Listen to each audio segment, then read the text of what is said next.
3 साल से देश कोरोना महामारी से जूझकर पटरी पर आया ही था कि अब एक नए वायरस ने दस्तक दी है। नए वायरस इन्फ्लुएंजा के मामले तेजी से बढ़ने लगे हैं। Indian council of medical research ने बताया कि बीते 2-3 महीनों में इन्फ्लुएंजा टाइप ए, सब टाइप H3N2 के मामलों में बढ़ोतरी हुई है। ऐसे में जानना जरूरी है कि इनसे बचना क्यों जरूरी है और ये कितना खतरनाक हो सकता है। इन्फ्लुएंजा वायरस के चलते कैथल के जिला नागरिक अस्पताल में इसके लिए सभी टेस्टिंग की सुविधा से लेकर अलग से वार्ड भी बनाए गए हैं।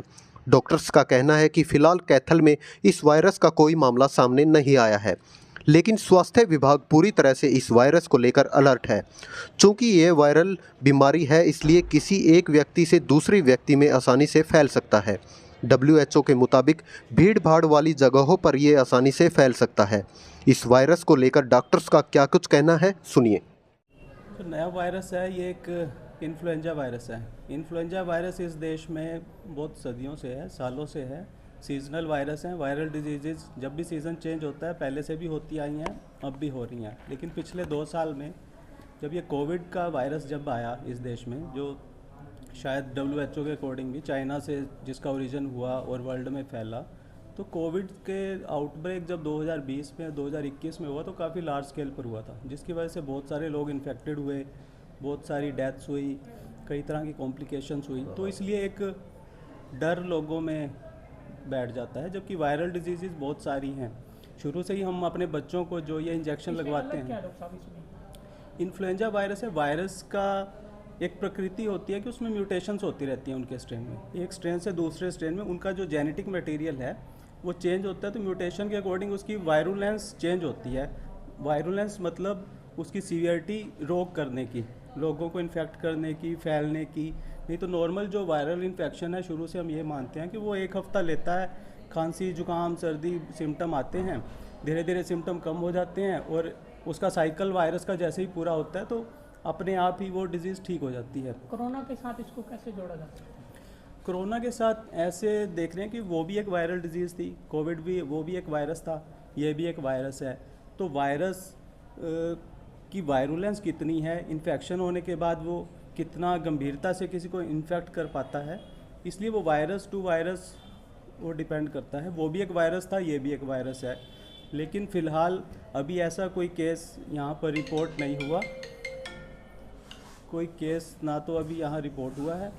और अभी एडवाइज़री, सरकार ने अभी एडवाइज़री जारी की है कि सिम्टम इसके वही हैं, सर्दी, खांसी, जुकाम, बुखार, और जो रोकथाम है वो भी वही है कि अपना मास्क का प्रयोग करें, पर्सनल हाइजीन, भीड़ भाड़ वाली जगह से बचें। कोई खांसी, छींक अगर कोई छींकता है तो वो स्लीव में ढक के, उस कपड़े से ढक के उसमें छींकें, सामने नहीं लोगों के।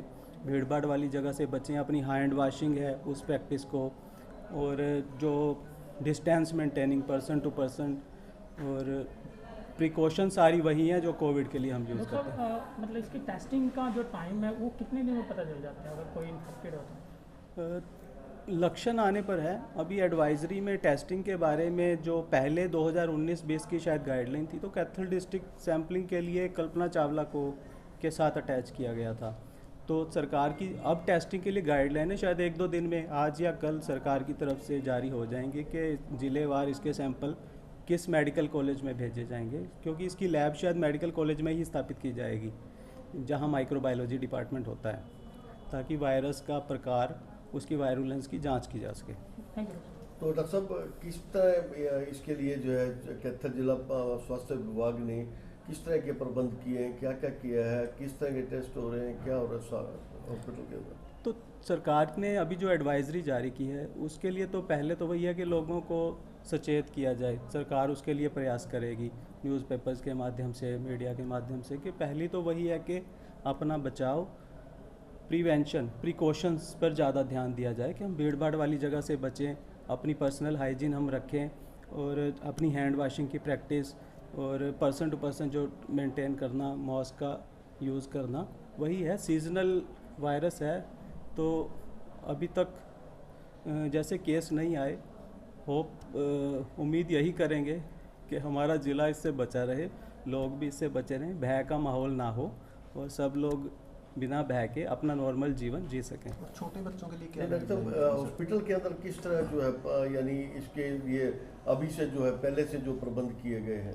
पहले से कोविड के लिए जब सरकार ने पहले ही सर्दियां शुरू होने से पहले सरकार ने कोविड के लिए जो ड्रिल करने के लिए कहा था, जो गाइडलाइन थी, वही वाले इस बार हमारा टचवुड कोविड से हमारा ज़िला प्रभावित नहीं हुआ। पूरा देश प्रदेश हमारा कोविड से बचा रहा। सर्दियों का मौसम ठीक ठाक निकल गया है। तो वही वाले प्रबंध है जो कोविड के लिए आईसीयू तैयार किया गया था या आइसोलेशन वार्ड तैयार किया गया था, फ्लू कॉर्नर तैयार किया गया था, वही सेम चीज़ें इसमें भी इम्प्लीमेंट होंगी।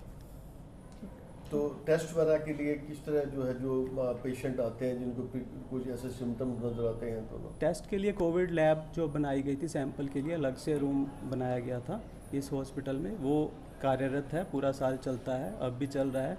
अगर इन्फ्लुएंजा के टेस्टिंग का भी जैसी गाइडलाइन आएगी वो भी उसी माध्यम से उसी रूम से हम अब हमारा जो लैब का स्टाफ है पूरी सावधानी रखते हुए सैंपल लेके जिस भी गाइडलाइन के अनुसार जिस भी मेडिकल कॉलेज में या जहाँ के लिए भेजने के लिए सैंपल कहा जाएगा पूरी सावधानी के साथ वहीं सैंपल भेजे जाएंगे।